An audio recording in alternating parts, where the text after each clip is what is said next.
건강보험료 부담, 아이고, 이거 진짜 만만치가 않아요. 그죠? 혹시 조금이라도 좀 줄일 방법 없을까? 찾고 계셨다면 오늘 저희 딥다이브가 딱입니다. 당신이 보내주신 자료들 저희가 꼼꼼히 봤는데요. 이걸 바탕으로 미국 건강보험 개혁법 ACA의 핵심 혜택이죠. 바로 프리미엄 텍스 크레딧, PTC에 대해 오늘 속 시원하게 파헤쳐 보겠습니다. 특히 이게 또 2025년 말에 끝날 수도 있는 중요한 규정들이 있거든요. 그러니까 끝까지 잘 들어주세요. 당신의 2025년 세금 신고 준비 저희가 확실하게 도와드릴게요. 자, 시작해볼까요? 먼저 이 프리미엄 텍스 크레딧, PTC, 이게 정확히 뭔지부터 좀 짚어보죠. 이게 기본적으로는요, 그 마켓플레이스 있잖아요. 건강보험 거래소. 거기 통해서 보험 가입하신 분들, 그 월 보험료 부담, 그거 좀 덜어주려고 만든 거예요. 연방정부에서 주는 세금 공제 혜택, 그쵸? 네, 맞습니다. 여기서 근데 진짜 중요한 포인트가 하나 있어요. 이게 뭐냐면 환급형, refundable 크레딧이라는 점이에요. 그러니까 당신이 내야 할 연방 소득세가 아예 없어도 빵원이어도요. 계산된 크레딧 금액은 전액 돌려받을 수 있다는 뜻입니다. 세금 낼 돈 없어도 그냥 현금처럼 받는 거죠. 와, 그건 진짜 큰데요? 세금이 없어도요? 그럼 이 좋은 혜택은 어떻게 받아요? 미리 받는 방법도 있다고 들었거든요? 네, 방식이 두 가지예요. 하나는 선지급 당식, APTC라고 부르는데요. 매달 보험료 내실 때 미리 크레딧을 딱 적용해서 할인을 받는 거예요. 바로바로. 다른 하나는 내년에 연말정산하실 때 세금 보고하면서 한 번에 공제받는 방식이고요.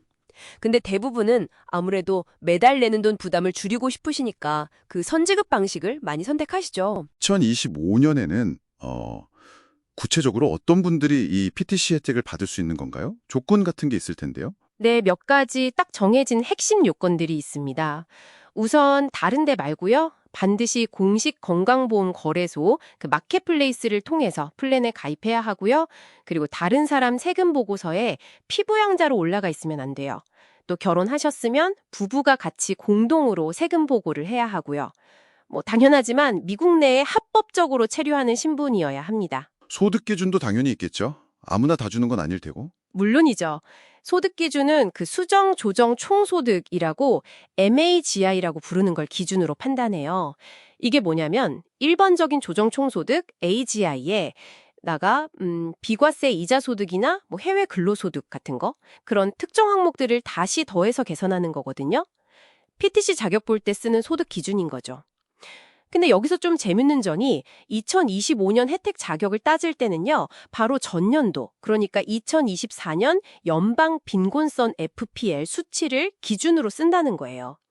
예를 들면 4인 가구 기준으로 2024년 FPL 100%가 연소득 31,200달러였거든요.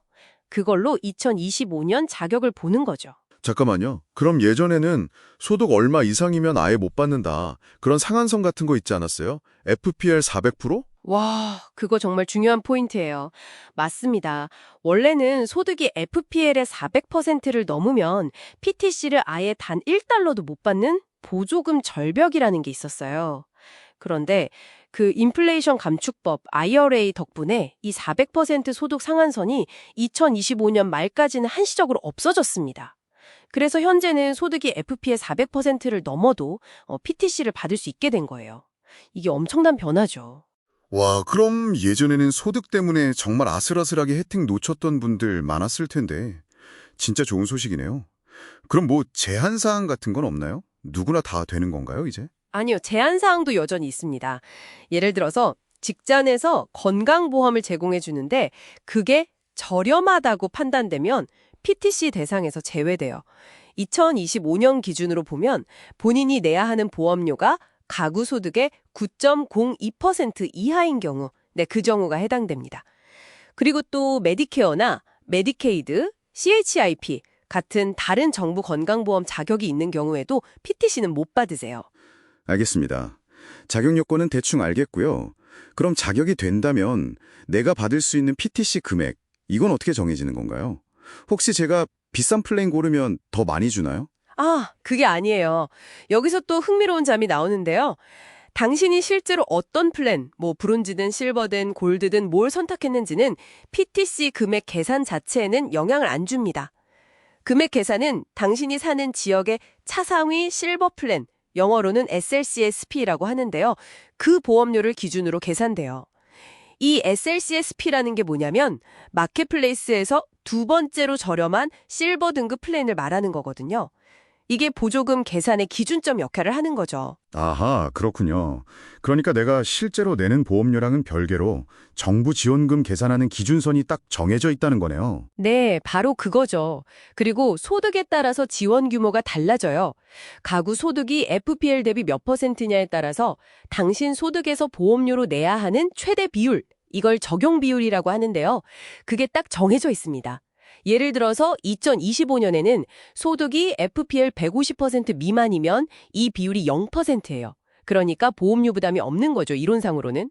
그리고 FPL 400% 이상이면 8.5%가 적용되고요. 그래서 PTC 금액은 기본적으로는 그 기준인 SLCSP 월보험료에서 당신 가구의 연간 MAGI 곱하기 적용 비율 나누기 12, 이걸 뺀 금액이 되는 겁니다.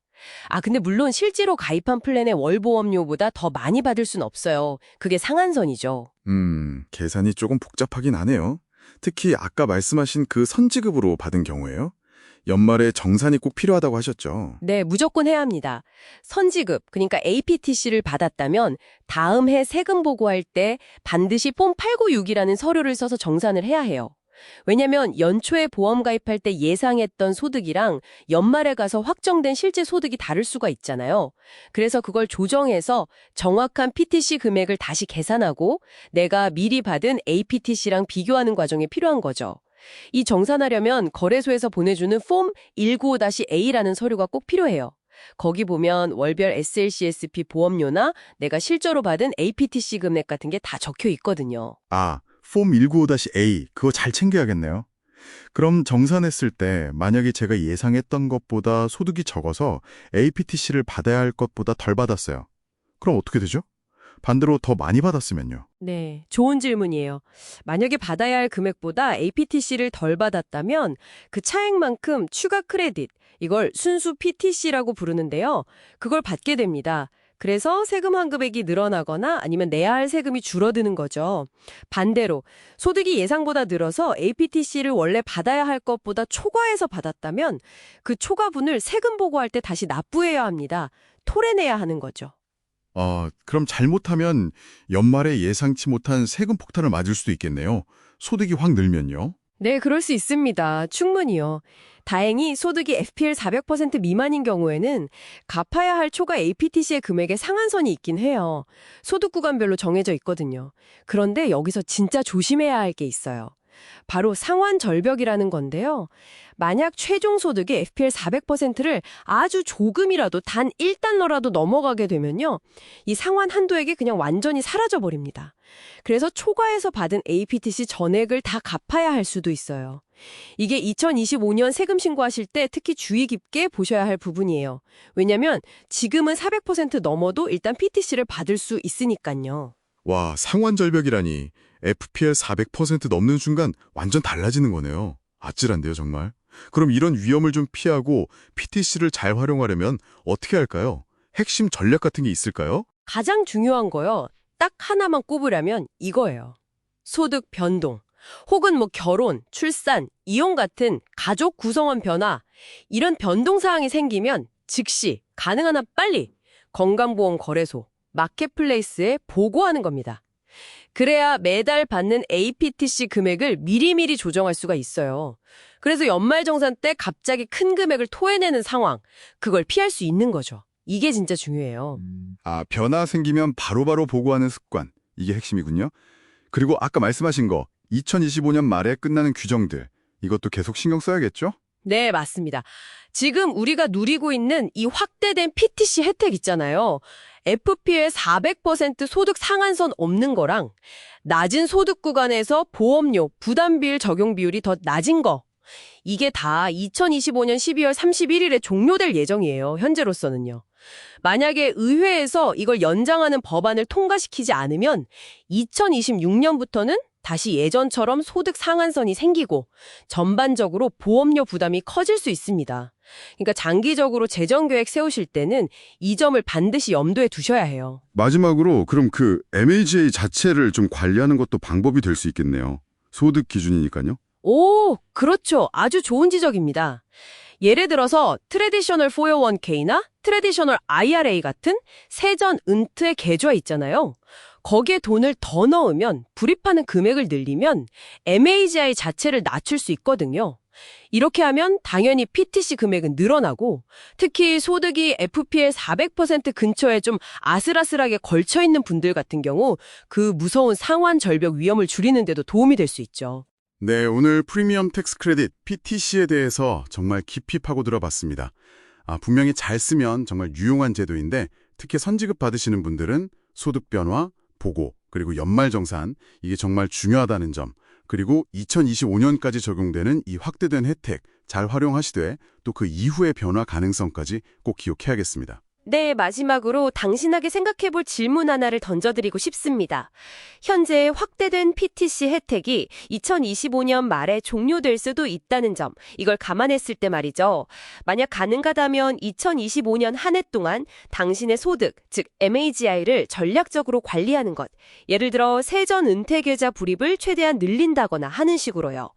이게 단순히 2025년 올해의 PTC 혜택을 최적화하는 걸 넘어서 2026년에 만약 규정이 정말 원래대로 돌아갔을 때 그때 발생할 수 있는 잠재적인 재정적 충격, 그걸 완화하는 데는 과연 어떤 의미를 가질 수 있을까요? 다음 딥다이브까지 한번 곱씹어 보시면 좋겠습니다.